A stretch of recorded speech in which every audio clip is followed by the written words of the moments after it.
Di era digital ini, media sosial sudah menjadi bagian dari kehidupan kita. Namun, apakah kita sudah memanfaatkannya dengan bijak? Etika bermedia sosial bukan hanya soal sopan santun, tapi juga bagaimana kita menjaga berintegritas dan kedamaian di masyarakat. Tentunya mari kita bahas lebih dalam. Menunjukkan bahwa Indonesia menempati urutan keempat sebagai negara pengakses Facebook terbesar di dunia. Indonesia juga menempati urutan kelima pengguna Twitter terbesar. Tidak heran penyebaran informasi sangat pesat, meski tidak sedikit informasi yang tersebar adalah informasi palsu atau hoax. Cukup mengunggah sepenggal kalimat, lalu diikuti dengan like atau retweet. Unggahan tersebut menjadi viral di dunia maya dengan mudah, tanpa harus melakukan verifikasi kebenaran. Sayang, masyarakat Indonesia tidak sadar. Dengan memencet fitur like atau retweet, mereka sudah menjadi bagian dari penyebar informasi palsu.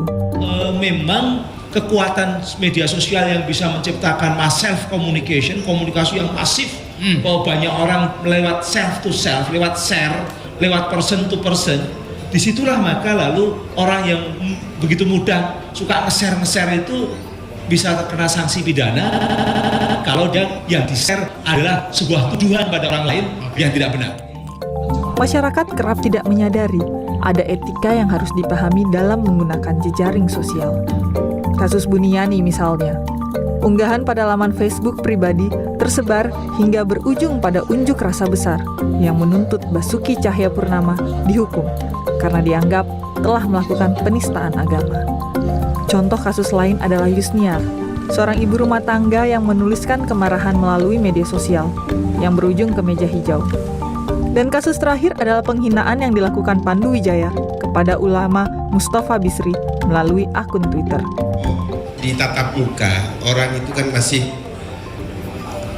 dia melihat, ada orang lain melihat perbuatannya. Ya. Itu yang paling penting. Sedangkan kalau di gadget, di layar komputer, dia merasa sendirian. Media sosial memungkinkan kita untuk berbagi informasi, berinteraksi dengan orang lain, dan bahkan dapat menyuarakan pendapat. Namun, di balik kemudahan tersebut, terdapat tanggung jawab yang sangat besar. Etika bermedia sosial mencakup berbagai hal, seperti yang pertama, menghargai pendapat orang lain, menghindari ujaran kebencian, dan tidak menyebarkan berita hoax. Jika kita tidak berhati-hati, maka dampaknya bisa sangat besar. Bukan hanya pada diri kita, tetapi juga untuk pada orang lain.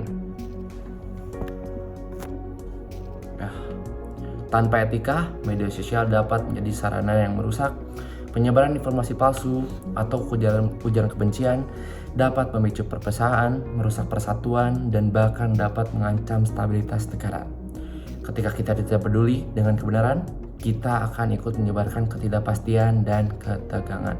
Namun, jika kita bisa menggunakan media sosial dengan baik, maka kita bisa memperkuat integritas bangsa. Media sosial bisa menjadi jembatan untuk menyatukan berbagai suku, agama, dan budaya dengan berbagai informasi yang positif, saling menghargai perbedaan, dan menjaga kedamaian. Maka kita bisa ikut berkontribusi untuk menjaga keharmonisan negara ini. Ingat, apa yang kita bagikan di dunia maya akan berpengaruh pada dunia nyata. Mari kita bersama-sama menjadikan media sosial sebagai alat yang mempererat persatuan bangsa, bukan memecah belah. Etika bermedia sosial adalah cerminan dari bagaimana diri kita untuk menjaga integritas negara.